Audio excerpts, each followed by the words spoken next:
Hello and welcome to Ag PhD. I'm Darren Hefty. And I'm Darren Hefty. Thanks for joining us today. One of the things that you need to know about your soil is how many nutrients and how much water it can hold. The measurement for that is cation exchange capacity. We'll talk about its importance to your farm today. We'll also discuss soybean moisture at harvest time. It's a tremendously big deal what that moisture is for soybean harvest, so we want to talk about that and actually run through some numbers with you today. Later in the show, we'll show you how to stop our weed of the week. But first, here's this week's Farm Basics. Farm Basics is brought to you by the Liberty Link trait and Liberty herbicide from Bayer. The most reliable weed management solution, Liberty Link and Liberty herbicide are the link to efficient row crop production and sustainable weed management.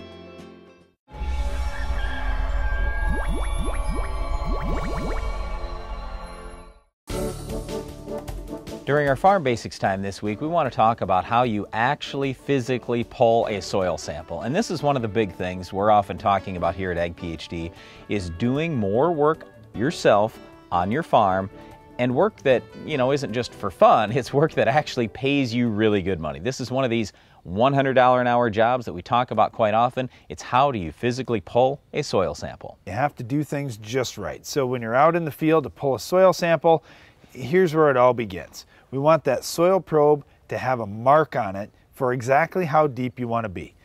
You have to have a consistent depth, otherwise you're going to have readings that really don't make sense going through your field. For example, let's say that we're pulling a 3-inch soil sample and then the next time we pull a 6-inch soil sample. Well, if you're getting further down into potentially some subsoil where there are less nutrients, you're going to really skew the results of what you're going to see. Where we're at on our farm is trying to pull mainly 6-inch soil samples.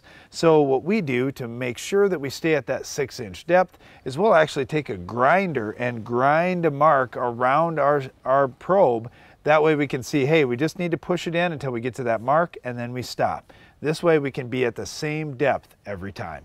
So going to the right depth is incredibly important. The other big thing that I'm always talking to people about when they're first getting started with soil sampling is keeping the probe straight up and down. And I know this seems maybe unimportant when you first think about it, but it's incredibly important because the different angle that you run each time, if you have a different angle, well, now you have a different soil depth that you may have ended up at. You may be pulling more from a certain depth, less from another depth.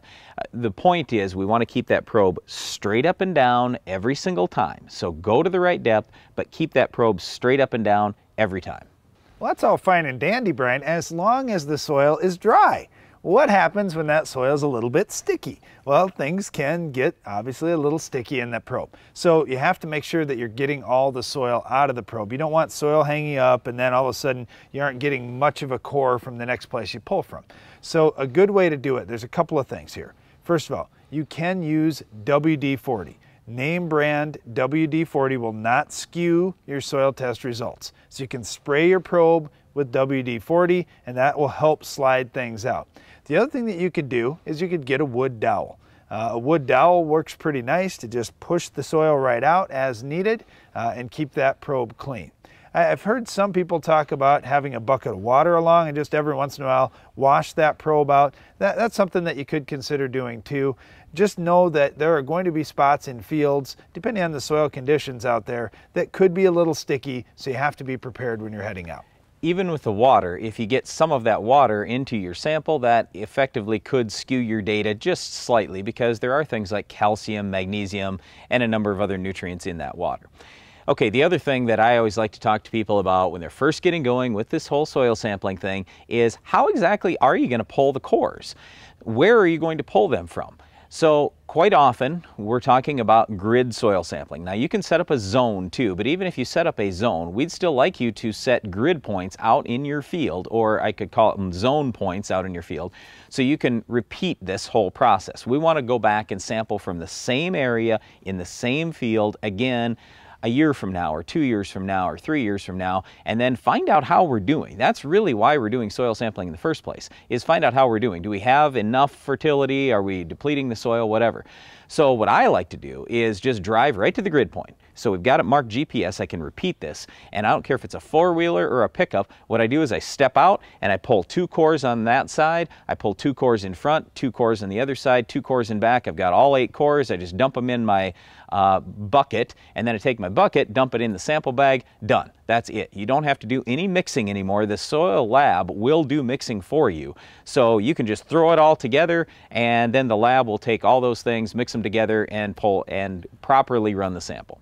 What I like about that theory is you aren't overthinking things. You're not trying to make some fancy pattern out in the field. You aren't going to spend 20 minutes to get each core because you're trying to do all these fancy things.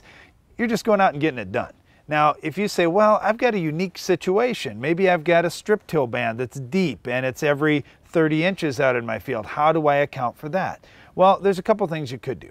First of all, if you're putting a lot of nutrients down, let's just say at 10 inches deep. Well, a 6-inch soil core is probably not the best way for you to go. Maybe you want to go with a 12-inch soil core. That way you make sure that you're hitting those fertility zones and accounting for them appropriately on your soil test. The other thing that you can do is one of 2 things. You could go within a row as you're pulling samples and just move over 3 inches, move over 3 inches, move over 3 inches, and every time you move, you're pulling another soil core.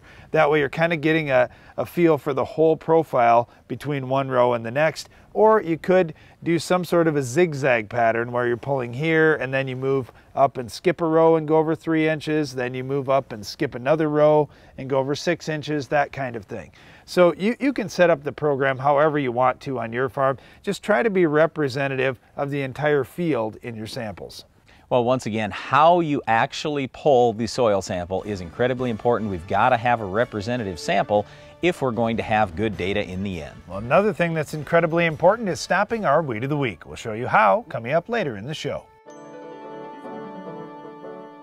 Introducing the SoilMax ZD48, the newest addition to the SoilMax Gold Digger lineup. The first plow designed for smaller class tractors, the ZD48 has been tested on tractors weighing between 10,000 and 16,000 pounds with excellent results. Designed for row crop farms, vineyards, irrigation, and specialty crop farms. The SoilMax ZD48 will install tile up to 48 inches deep, as well as install 3 or 4-inch tile. The ZD48 truly opens up the world of tile installation to more farms than ever before. Take a look inside any rotary combine and you'll find single rotor technology.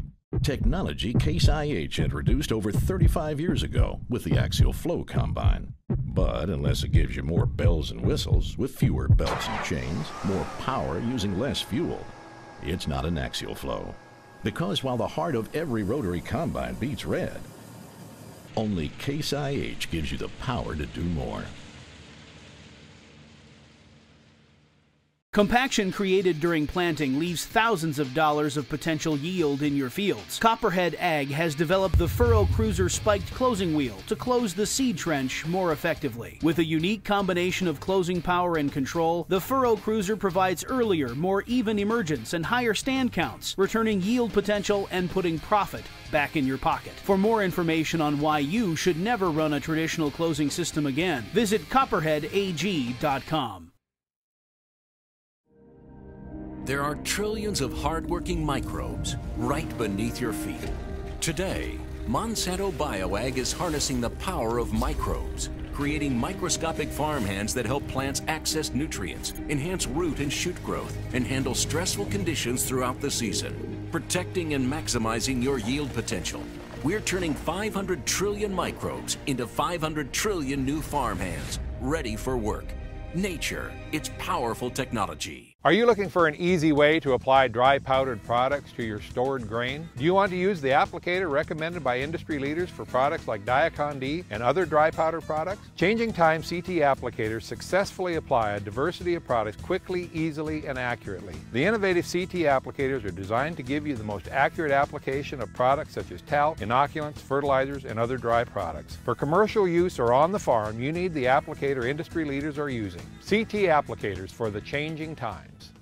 With new seed traits and chemistries entering the market, your crop protection equipment needs precision and adaptability. Hypro Innovative Spray Technologies has the products to give your applications greater accuracy, less drift, and more coverage. Hypro, right on technology, right on target. Cation exchange capacity, or CEC for short. It's one of the things that Darren and I use all the time, and we talk to you about this all the time as well. On your soil test, we want to see that CEC number, and we'll talk about why today. Well, it gives us a guideline of what we have for holding capacity in the soil, how much water we can hold, how many nutrients we can hold, and it's not an exact science of, oh, you can hold exactly 3 pounds of phosphorus more in this soil than that, but it does give you a pretty good rough idea of where you can start. And when you think about cation exchange capacity, there are really 3 things that comprise that figure, cation exchange capacity. It's the type of clay you have in the soil, the amount of clay you have in the soil, and the amount of organic matter that's there as well. A lot of people talk about heavy soil. Oh, I have heavy soil. Well, how heavy is it? Because in our area of the country, I consider 25 or 30 CEC a heavy soil, but in other areas of the country, they might call 12 or 15. That's their heavy soil. The reason why we want a number is so it allows us to specifically manage our fields better. What we use this cation exchange capacity for in terms of nitrogen management is we'll talk quite often about nitrogen holding capacity is roughly 10 times your CEC. So if your soil has a 12 CEC, multiply that times 10, you can hold roughly 120 pounds. Now that's not an exact number, but that's going to get you relatively close. And it's a definite difference between, oh, I want to put 250 pounds of nitrogen on, I have heavy soil. Okay, no, you don't. You don't have heavy enough soil. If you had a 35 CEC, then I would say, yeah, maybe you are right. Maybe you can hold 200, 250 pounds of nitrogen without any real problem. So this is one of the big things. But in addition to that, we use it for other things like how much tile do I need in a field? How close together do those tile spacings need to be? Just overall water holding, nutrient holding capacity, your ability in that soil to hold everything, that's really what that CEC is. And to influence that CEC, you're obviously not going to change the type of clay that's in your soil or the amount of clay you have in your soil. What you can try to influence is organic matter. And as soon as we say that, there are people across the country that say, oh no, you can't change organic matter, it would take forever to do that. Well, what's your definition of forever? Kind of like the definition of a heavy soil changes depending on where you're at. Well, if your definition of forever is 10 years, oh, okay, well then, yeah, it will take forever to make some significant changes. If you say, what, 10 years? Yeah, and over 20 years, and over 30 years, over your farming career, you can dramatically change many soils to improve your cation exchange capacity, to improve your organic matter, just by the farming practices that you do, by reducing tillage, by using crops that have lots of roots. So organic matter can be changed over time just by making the right choices. I guess the last thing that I really wanted to say here with cation exchange capacity is I know that not every lab runs this, and I know some people will tell you, oh, you don't need CEC. But I'm here today to tell you, you absolutely need to find out what the cation exchange capacity is of your soil. It's going to allow you to better manage your farm. It's a simple, cheap, easy test to run. It's no big deal. Just get it done. And you can look for more information about this on our website, agphdsoiltest.com, at midwestlabs.com. There's plenty of good information out there, but just real simply said, we need to have this so we can make better recommendations for your farm. If you look at many pre-emerge herbicide labels, one of the things that they'll say is they'll adjust the rate based on CEC. We'll talk about some of the best pre and post herbicides to stop our weed of the week coming up later in the show. With new seed traits and chemistries entering the market, your crop protection equipment needs precision and adaptability. Hi-Pro Innovative Spray Technologies has the products to give your applications greater accuracy, less drift, and more coverage. Hi-Pro, right on technology, right on target. I trust Agro Liquid because I've seen the results and they're positive and they work on my farm, they work in my environment. When I started farming, we was farming around 125 acres and now we're up to around 1,700 acres.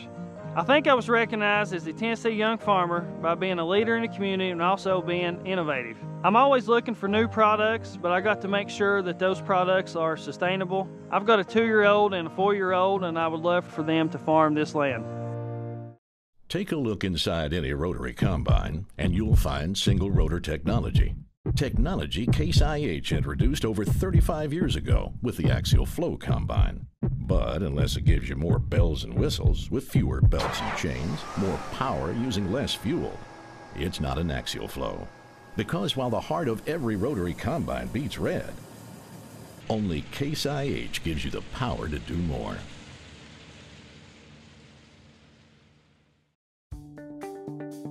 My soybeans are 100% Liberty Link. I started the Liberty Link approximately 6 years ago, going with the glyphosate system before that, and just noticing that I wasn't getting the control that I really wanted. Started in with the Liberty Link system, and it's been very satisfactory. Well, the velvet leaf is probably my most hated weed. I'll walk across some field 40 rods to pull a velvet leaf if I know it's there. And when I did spray, there were a lot of velvet leaf out here, and I have not found any. And I use a pre on the beans, and we can just come back and clean it up with our Liberty, and it does a good job. If you ever break out of weeds, you know, you may be losing 20 to 30% as far as your production goes. Well, looking out across my bean field, I'm seeing that, you know, the weed control's been good. The Liberty Link system, a simply better solution, now backed by the Liberty Weed Control Guarantee, because Liberty is simply better weed control by Bayer.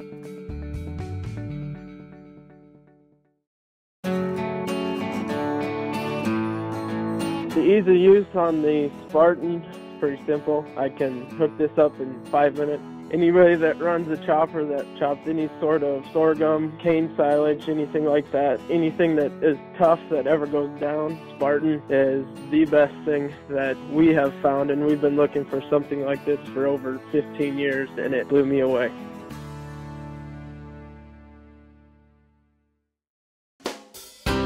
Attention farmers, are you able to sell your grain for a premium?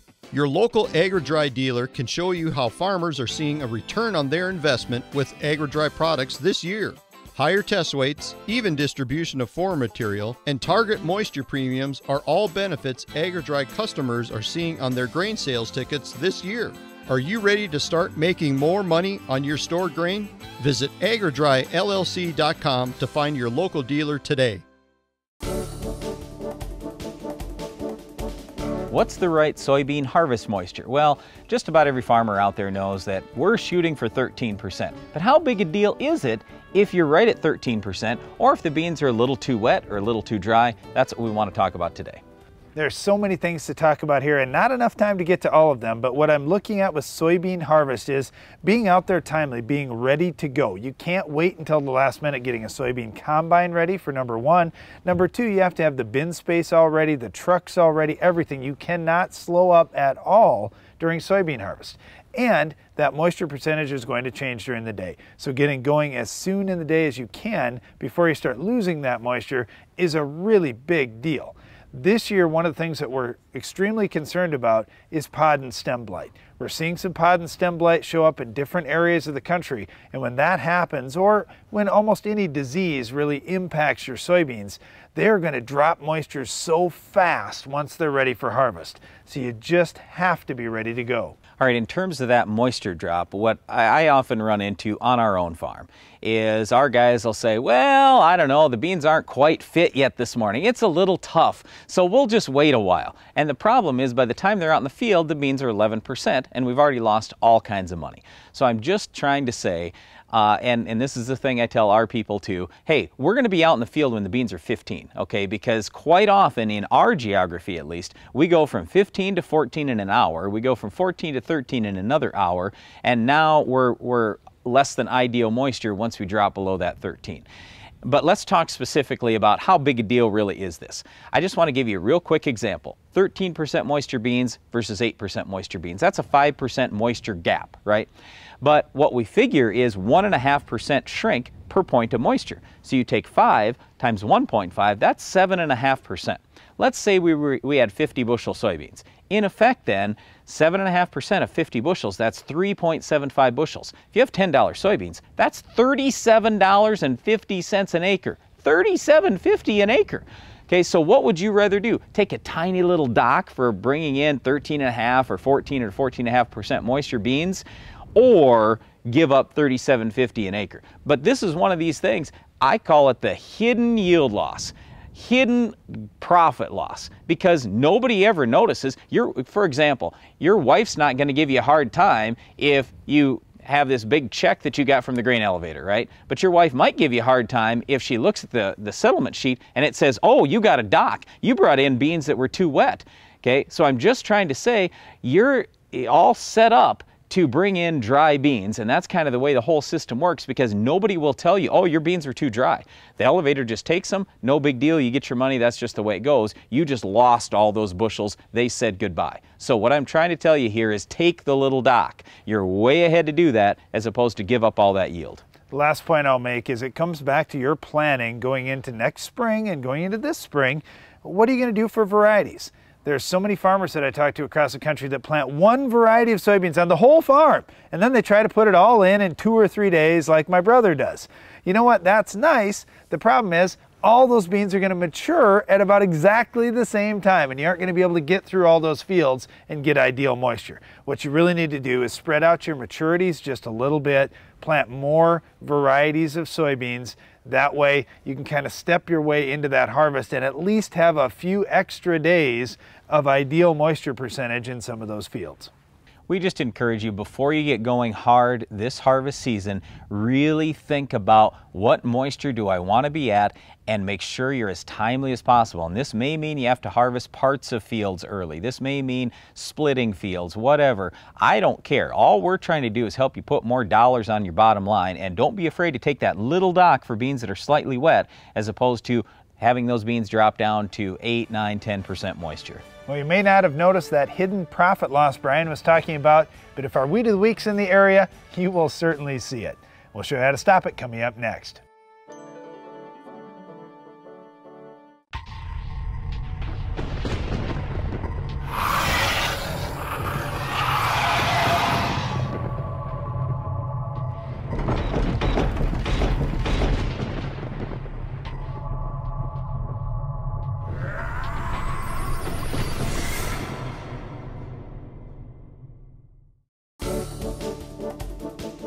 Our weed of the week is Devil's Beggartick.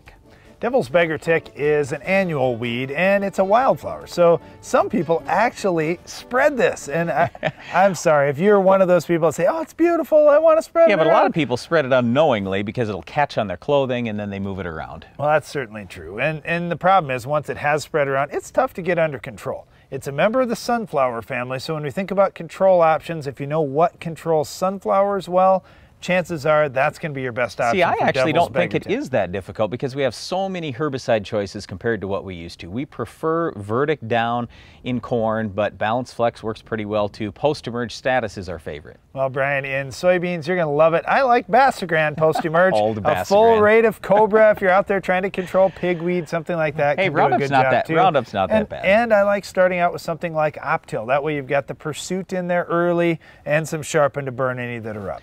All right, in wheat, really the big thing is get some sharpened down early. Then you can follow with either Husky or Wide Match Plus Edition. You should do pretty well on Devil's Beggartick.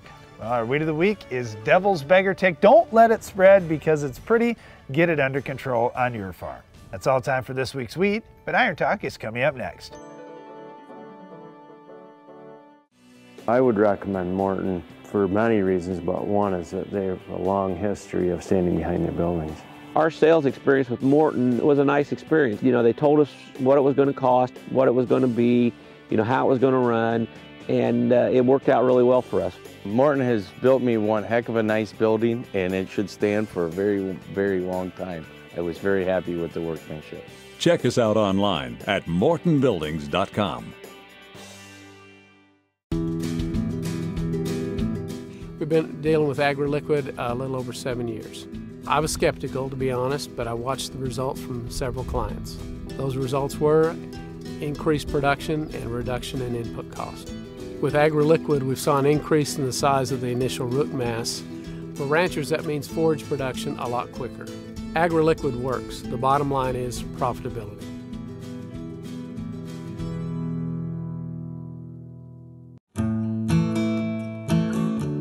A farmer's attention to detail is what makes the difference. You take the time for service management because you know how vital it is to your operation.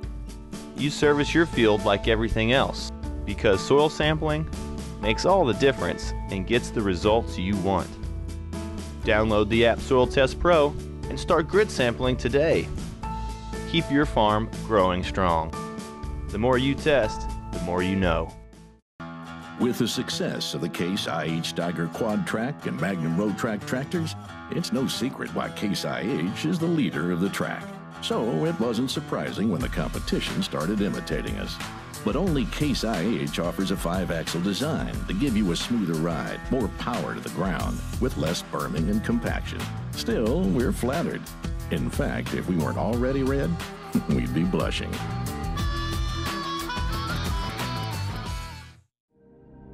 There are trillions of hardworking microbes right beneath your feet. Today, Monsanto BioAg is harnessing the power of microbes, creating microscopic farmhands that help plants access nutrients, enhance root and shoot growth, and handle stressful conditions throughout the season, protecting and maximizing your yield potential. We're turning 500 trillion microbes into 500 trillion new farmhands, ready for work. Nature, it's powerful technology. Iron Talk is brought to you by Case IH. The AFS Connect Farm Management System from Case IH connects you, and only you, to the information you need most from your equipment, from anywhere, at any time. AFS Connect, only from Case IH.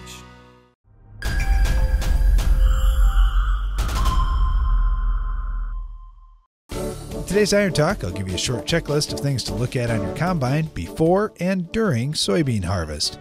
And also, don't forget to stock up on some of the frequently used parts as well, to make sure that you minimize downtime, as this year's harvest could go fast in many regions. Starting at the front of the combine and working your way back, check the sickle sections on your head and replace them if they're worn. This is one of those parts that you want to keep on hand at all times. Then look at the teeth on the reel to make sure they're all in good shape. If your reel is bent up or missing some teeth, get it ready to go. Next, take a look at your rotor or rasp bars to make sure there are no problems. Without these in good condition, you're bound to plug up your combine in one spot or another eventually. Make sure your concaves are in good shape too. If you're harvesting your soybeans for seed, new concaves may improve seed quality as well. Look at your belts next. Make sure they're tight and without cracks or weather stress. An extra belt is another good thing to have along at all times. After that, tighten your chains and inspect your paddles on your conveyors and the flightings on all augers. If your chains, paddles, or flightings are significantly worn, get them replaced now. Especially with the flightings, you don't want to take several hours during a good combining day to replace something that could have been done before the season started. As far as your sieves are concerned, be sure they're not damaged at all. If you typically have a lot of trouble with pods in soybeans, a sized bean screen in the lower sieve is a must. Once you're out in the field, constantly check your harvest loss. In 1 square foot, you only need to find 4 beans on the ground to give up a whole bushel of soybeans per acre. Just jump out of the machine every once in a while and see how things look behind the combine. One last word of advice: there's always time for maintenance. If you don't take care of your equipment, pretty soon you have to fix or replace it. So grease your machinery every morning, oil the chains on the combine, check the oil, do whatever you have to do to keep your combine in good shape. We hope this quick review helps you this fall. Just make sure to check your equipment now and keep some extra parts on hand in case you do break down sometime. That's it for today's Iron Talk, and now back to the show.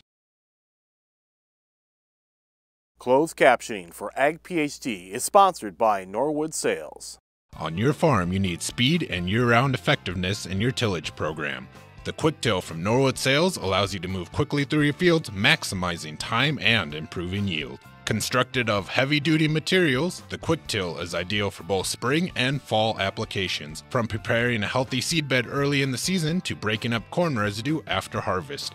For more information about how a Quick Till can improve fields on your farm, call Norwood Sales today. That's all the time we have for today's show, but before we go, we want to invite you to tune into the Ag PhD radio show. You'll find us each weekday on SiriusXM Channel 147 at 2 p.m. Central. And don't miss the next Ag PhD TV show. We have another Weed of the Week, Farm Basics, Iron Talk, and a whole lot more. I'm Darren Hefty. And I'm Brian Hefty. Thanks for watching Ag PhD. Soil is nature's filter to keep contaminants out of our water. As rain falls on soils and seeps down through, the minerals and microbial life in the soil remove and detoxify nutrients as well as inorganic materials. To learn how farmers manage soil and groundwater, visit the Responsible Nutrient Management Foundation at rnmf.org.